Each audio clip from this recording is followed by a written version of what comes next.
From Wonder Woman in the flesh to Batman in the plush, David F. Sandberg gives us the best Easter eggs. But there's one Easter egg that DC Comics won't allow. In this video, I'm going to tell you all about this forbidden Easter egg. But let's also look at the Easter eggs that did make it into the movie. As a comedy, it's only natural that the Shazam sequel is packed to the gills with references. Some of these refer to the characters in the DC Extended Universe. For example, we see at the pediatrician's office that his A for Apple board has a fun twist. In this universe, S is for Starro, the giant starfish killed by the Suicide Squad. Billy Batson is also clearly a Batman fan as he owns a mug of the Caped Crusader. We also see that Billy has put up a sketch of bats on his bedroom wall. And Batman also appears in plushie form at that pediatrician's office, where he's joined by a Wonder Woman plushie. Or rather, two Wonder Woman plushies.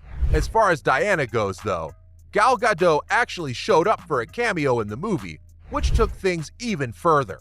These are a lot better than the headless Superman cameo from the last movie. The references don't stop there. We also have Easter eggs for stuff outside the DC universe.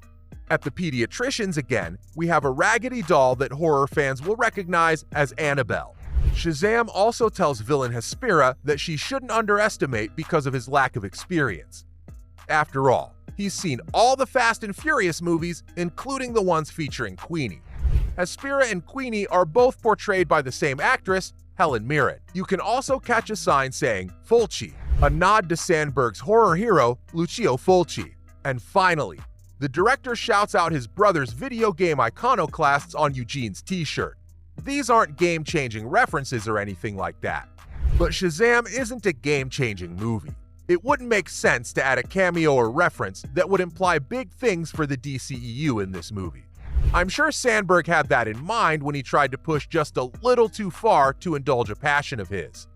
I'm sure you're wondering that if the director was allowed to put all this in the movie, where did DC draw the line? Well, I've got a twist for you that's more shocking than anything in the movie.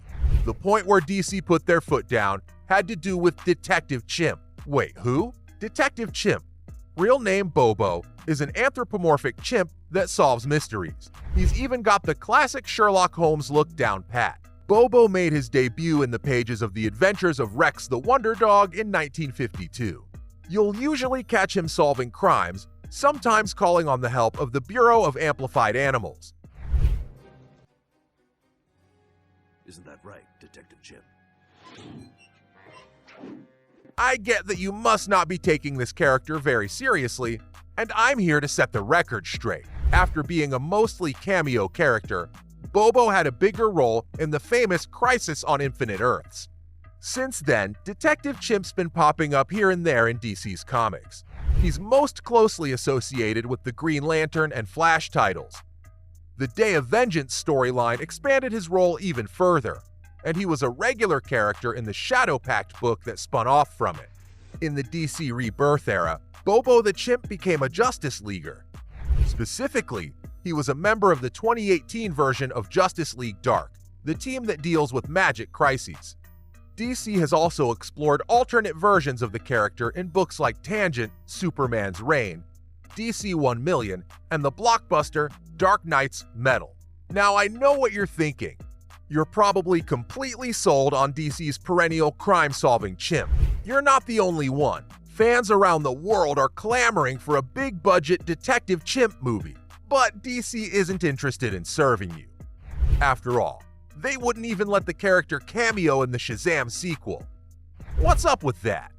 Well, on an interview with TikToker Henry Calvert, Sandberg got to play a guessing game. Calvert went through a list of characters, and Sandberg had to figure out if they were real or not. It should come as no surprise that someone entrusted with directing DC Comics movies knows about Detective Chimp. Not only did Sandberg guess correctly that Bobo is a real character, he mentioned that he wanted to reference him in the movie. For some reason, Calvert didn't ask Sandberg to explain why DC would stop him from doing it. Here's a fun fact: Sandberg is really into Detective Chimp. He actually wants to do a Bobo movie. In a 2020 interview, the director revealed that he really wanted to do a Detective Chimp movie. The reason for this desire was simply the lack of alcoholic chimp detectives in the movies. As uncomplicated as that explanation is, I'm totally on board with it. But Sandberg did point out a big challenge in making this movie happen. Clearly, they can't use an actual monkey to play the entire role of Bobo, so the CGI work would be expensive. The fact that we didn't know a lot about Bobo until today proves that he just can't attract that sort of budget. I think Sandberg wasn't telling the whole story here. First off, if Who Framed Roger Rabbit could blend reality with animated characters back then, it's certainly possible now. But also, they could just make Detective Chimp an animated movie.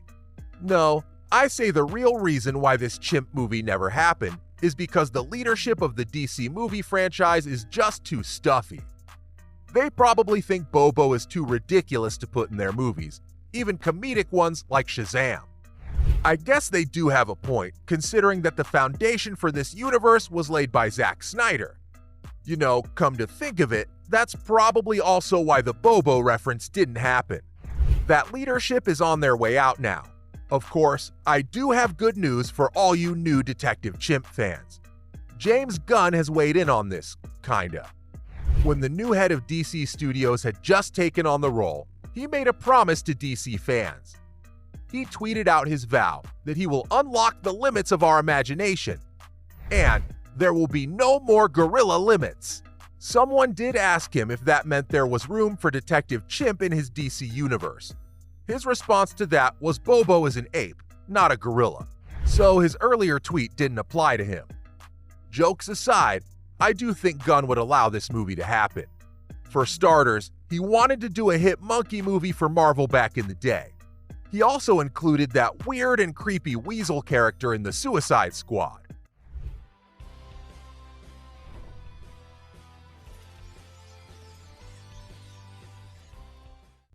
The most important thing to note here, though, is that we have a sense of where Gunn is going with the DC Universe. His initial slate of movies and shows is called Chapter 1, Gods and Masters. Is Detective Chimp a monster? Maybe. Is Detective Chimp a god? Probably. I mean, Gunn is willing to give movies to The Authority and Swamp Thing, as well as doing a Creature Commandos show. Bobo and indeed the Bureau of Amplified Animals can't really be too far behind. So I'm hoping that Gunn does the right thing and makes the Detective Chimp movie, and he goes on to let David Sandberg fulfill his dream. That's all I have for you today on the one Shazam cameo that was just too far for DC.